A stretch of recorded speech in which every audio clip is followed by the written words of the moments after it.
عورتوں کی بھی دعوت دیتا ہوں کہ آج عورتوں کا جو ماحول ہے، ان کے صبح شام دوپہر رات ٹی وی سیریل کے سامنے ہی چلے جاتے ہیں، اس لیے کہ نہ ان کو جمعہ ہے، نہ عید ہے، نہ ان کے لیے کوئی تقریروں کے معاملات ہیں، گھر میں بیٹھی رہتی ہے۔ تو ان کے پاس ٹائم پاس کرنے کا سب سے بڑا طریقہ کیا ہے؟ ٹائم پاس کرنے کا طریقہ وہی ٹیلی ویژن ہے، ٹی وی ہے۔ اب تو ٹی وی کی جگہ موبائل نے لے لیا ہے، موبائل، انٹرنیٹ۔ میری بچیوں، آج ایک بات میں تم سے کہنا چاہتا ہوں، کسی صاحب نے سوال کیا تھا کہ 1400 سال گزر گئے، کوئی اور حسین کیوں نہیں آتا؟ ایک ہی کربلا ہوا، حسین کیوں نہیں آتا؟ تو ایک بڑے دانشور سے انہوں نے جواب دیا، حسین آئے گا کوئی فاطمہ کو تیار ہوگا، فاطمہ جیسی عورت بھی تو سیدہ فاطمہ الزہرا کی کنیزہ ہو تو انشاءاللہ اس کی گود میں غلام حسن غلام حسین ضرور پیدا ہوگا۔ عورتوں سے بھی میں کہوں گا کہ تمہارے ذریعے سے ایک انقلاب آ سکتا ہے، ایک بہت بڑا ریولیوشن آئے گا۔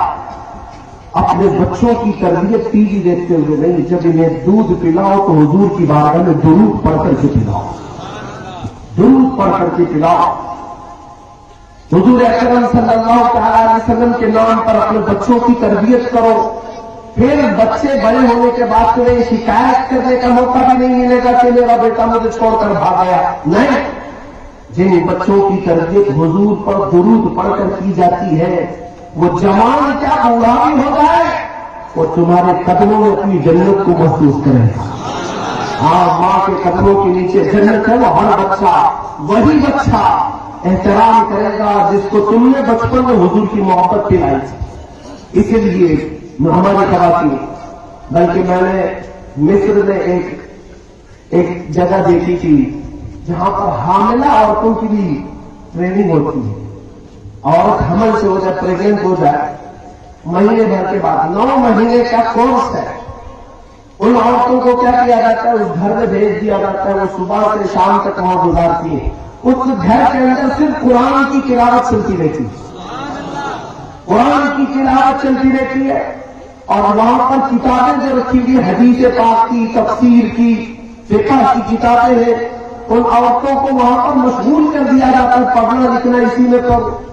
تجربے سے بتایا گیا ہے کہ جو عورتیں وہاں پر وہ اس گھر میں جایا کرتی تھی 9 مہینے تک، ان کے جو بچے پیدا ہوئے وہ سب عالم بنے ہوئے ہیں، سارے بچے الحمدللہ انہیں دین کا راستہ ہے اور عام نہیں، اچھے اچھے ہیں۔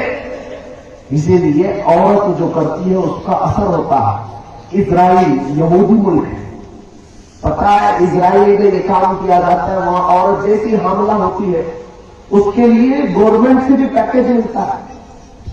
پیکیج کیا ہے؟ اس عورت کو اچھی اچھی غذائیں کھلاؤ جب تک 9 مہینے نہیں گزرتے، اور صرف کھلانا پلانا نہیں، اسے ٹف سے ٹف میتھمیٹکس کے فنڈے حل کرنے کے لیے دیا جاتا ہے۔ حساب میتھس کو حل کرتے رہو، وہ میتھس حل کرتی ہے، اچھی اچھی غذائیں کھاتی ہے، اور بہت ہی تحقیقی کتابیں پڑھتی ہے۔ ان یہودیوں کا کہنا ہے کہ عورت حمل کے دوران جو جو کرتی ہے پیٹ میں بچے کے وہی اثر ہوتا ہے، اور وہ کہتے ہیں وہ بچہ جب پیدا ہوتا ہے تو ماہر پیدا ہوتا ہے، بہت ہی ذہین پیدا ہوتا ہے، بڑے بڑے پلان کر سکتا ہے۔ وہ یہودی ماں کے پیٹ سے پلاننگ کر رہے ہیں، اور ہمارے بچے اتنے ہو گئے ابھی بھی پلاننگ نہیں۔